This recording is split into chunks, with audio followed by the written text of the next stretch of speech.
Hi, it's Scott Allen for The Raw. Let's have a look at some detail out of last weekend's match between the Wallabies and Springboks. First, let's look at defence, where the Wallabies just aren't working hard enough off the ball to get into a defensive structure. In this example, we'll have a look at how the Wallabies react in defence after a turnover. Folau takes the ball in, but you have to ask, how can John de Villiers be considered to have rolled away and not impeded the ball coming back? Clearly this is a ruck. There's two players now over the ball competing for the ball, so if it's a ruck, you can't play the ball on the ground. And as you'll see in a minute, the ball is still in the ruck on the ground, and yet Bismarck du Plessis comes in and plays it, and the referee's standing there and allows it to go on. But regardless of that, let's watch what the Wallabies now do. This is 1 minute into the game, so these aren't fatigue issues. There should be alarm bells ringing, urgently getting into line to match the Springbok numbers. But as you can see on this side of the field, the Wallabies have got 4 in the line. The Springboks get 6 in there. Now, if the Springboks had passed the ball out here, the Wallabies were in trouble early. Fortunately, they don't. But as we now start to look at the second phase, you'll see that even on this second phase, they haven't got the numbers right. There are 4 on this side of the ruck for the Wallabies, only 2 for the Springboks. If you look at the numbers on the far side for the Springboks, they've got 1,000 on that side, and there's only 4 in the front line for the Wallabies. Again, if they'd passed the ball here, look at the space down the right touch line. So we get to the third phase. This time we've got the numbers right. It's 4 on 4, but you can see the box are a little wider. The Wallabies are having to push across field to catch up to them. It's only on the fourth phase of this play that the Wallabies finally get their defensive line set and have matched the numbers of the Springboks. It's just too slow, and every week we're seeing the same overlaps opening up. The Wallabies have got to work harder off the ball. Now to some of the attack within the game plan. The Wallabies have said they want to play an expansive game plan, move the ball away from the ruck. But you can't do that if you haven't got the ball, and largely that comes down to support at the breakdown. In this example, there's a real traffic jam around the ruck, and quite rightly the Wallabies want to move the ball away from that area. The problem is they've only got a ball carrier plus 1 supporter as an option. That's going to mean another player has to come in so we get at least a ball carrier plus 2, but it makes it very hard to win the ball cleanly at the ruck so you can play on your next phase. As Leali'ifano is tackled, Hooper's the first in and gets rid of a threat. Ashley Cooper's going to get over the ball to protect it. The Wallabies probably need one other, and that would have been Fardy coming around the corner. Unfortunately, the Wallabies aren't getting the balance right here, so that Fardy and the other forwards are going to concentrate more on being in position to attack on the next phase than protecting the ball. It's hard to see how Lowe makes a clear release here before he's playing for the ball, but you can't rely on the referee. You need to do something about it, and that's where the Wallabies need this extra man. As it is, Ashley Cooper can't hold him. It makes it very hard for Genia to get clean ball on the next phase. This next clip shows a number of the Wallabies' problems in one play. 1, the high ball bounces. 2, Folau does a great job to move the ball into the midfield here in space. Look at the numbers and the space if he passes the ball now. But as we've seen in 2013, the Wallabies don't seem able to recognise these opportunities. It's basic decision making, and it shouldn't be missed by international standard players.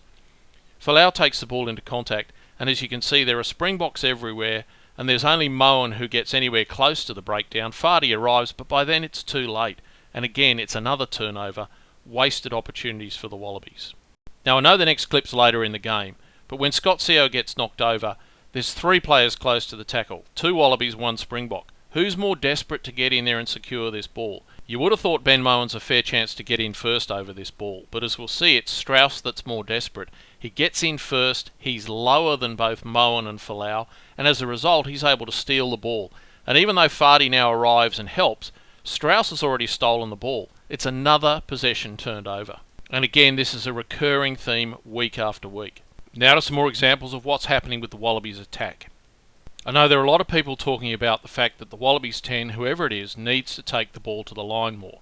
And I'm a big believer in that. Sometimes though, that's not what's required. And here's a perfect example. The space is clearly out wide. If Cooper takes the ball to the line, he's going to take space away from his outside men. What's actually required here is an early ball from Cooper and then an early ball from Leali'ifano. And at this point, if Leali'ifano passes the ball, it's a 3-on-2 and O'Connor's a good chance in the corner. Instead, with Leali'ifano taking the ball to the line, the opportunity's lost because he takes the space away from Folau to the point where the ball's intercepted. In the next example, you can see the Wallabies have got their attack spread all the way to the touchline, but the Boks have got them matched and they're going to move forward very quickly. So Cooper takes the great option of a kick in behind the line. It's really well executed, and Folau knows it's on, puts in a very good chase. But Folau's like a shag on a rock. There's no support. Look at Genia, he's stopped. He's not expecting Folau to get the ball back, and he's dropped back to receive a kick. The two closest supporters to Folau are a lock and a prop. It's almost as though the Wallabies have never trained for this sort of option to come up in a match. When Folau's tackled, Slipper does a really good job with his clean out, and so does Douglas to get in and protect the ball. But look at the number of Springboks around the ball compared to Wallabies. They're more urgent. Because Genia held back, it's Kepu that has to go to the base of the ruck, and there is space out to the right, but it's shut down very quickly. Cooper takes the right decision here to take the ball in. As we come back and look at the wide shot for the next phase, you can see the Wallabies are spread all the way to the far touchline, but the Springboks have got them covered out wide, and the space is really in between aiming at the posts.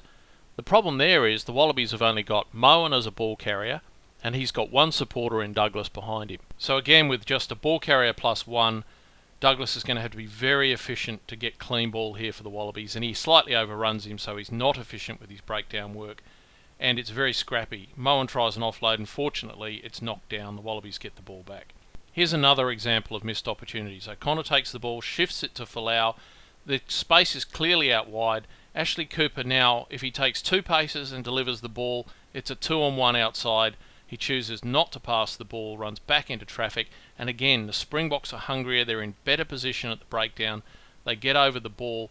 It would have been a turnover, but for the knock-on. The Wallabies were very lucky to maintain that. But again, how did Ashley Cooper miss that opportunity? Here's an opportunity from set piece. The Wallabies have stationed Folau on the right side of the field as the decoy, and with the ball coming out to Cooper, if he takes the ball to the line, there will be no opportunity.